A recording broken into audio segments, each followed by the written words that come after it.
in the spin room, and it's time to talk some D.C. politics with our man in Washington, who I have not seen for weeks and missed him dearly. It's time for Dan Raviv and our weekly segment, Raviv Reveals. Dan, how you doing? Good to see you.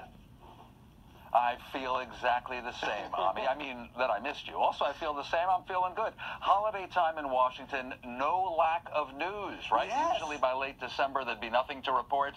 We got what to discuss. I know, and speaking of holidays, Republicans promised a tax bill by Christmas, and they delivered, Dan. This is a massive win for Donald Trump, isn't it?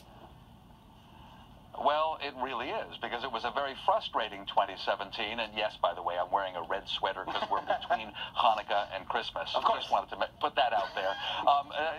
Trump's feeling absolutely terrific. He's congratulating Republican leaders in Congress whom he really didn't like all this year and didn't get along with.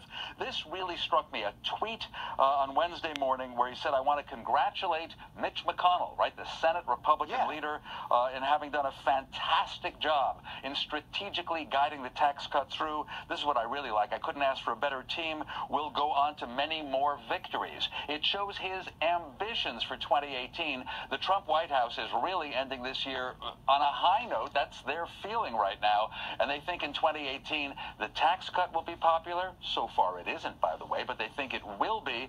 And that they can then pass other big things, including finally abolishing Obamacare. You know, they never got around to that. They never got around to it, but they're kind of chipping away at it slowly. I want to show you something that Paul Krugman put on Twitter. He said by 2027, the top 1% gets 83% of the tax cut. The top 0.1% gets 60%. Also by 2027, two-thirds of middle class sees a tax increase, Dan. The middle class who voted for Trump is really happy about this?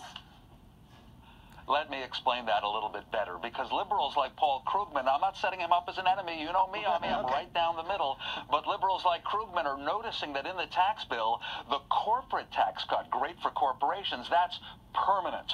The Republicans explained that corporations need to know forever that they can build factories and invest money and that it won't expire in just 8 years. Why do I say 8 years? Because the personal tax cuts will expire in 8 years. It was the only way to make this bill affordable, because you look at a 10-year picture. Right. So, in theory, in years number 9 and 10, the old higher taxes are going to come back. That's why Paul Krugman said what he said. But I got to tell you, Republicans say, you really think Congress is going to raise taxes 8 years from now? Who knows? But it is possible. All right.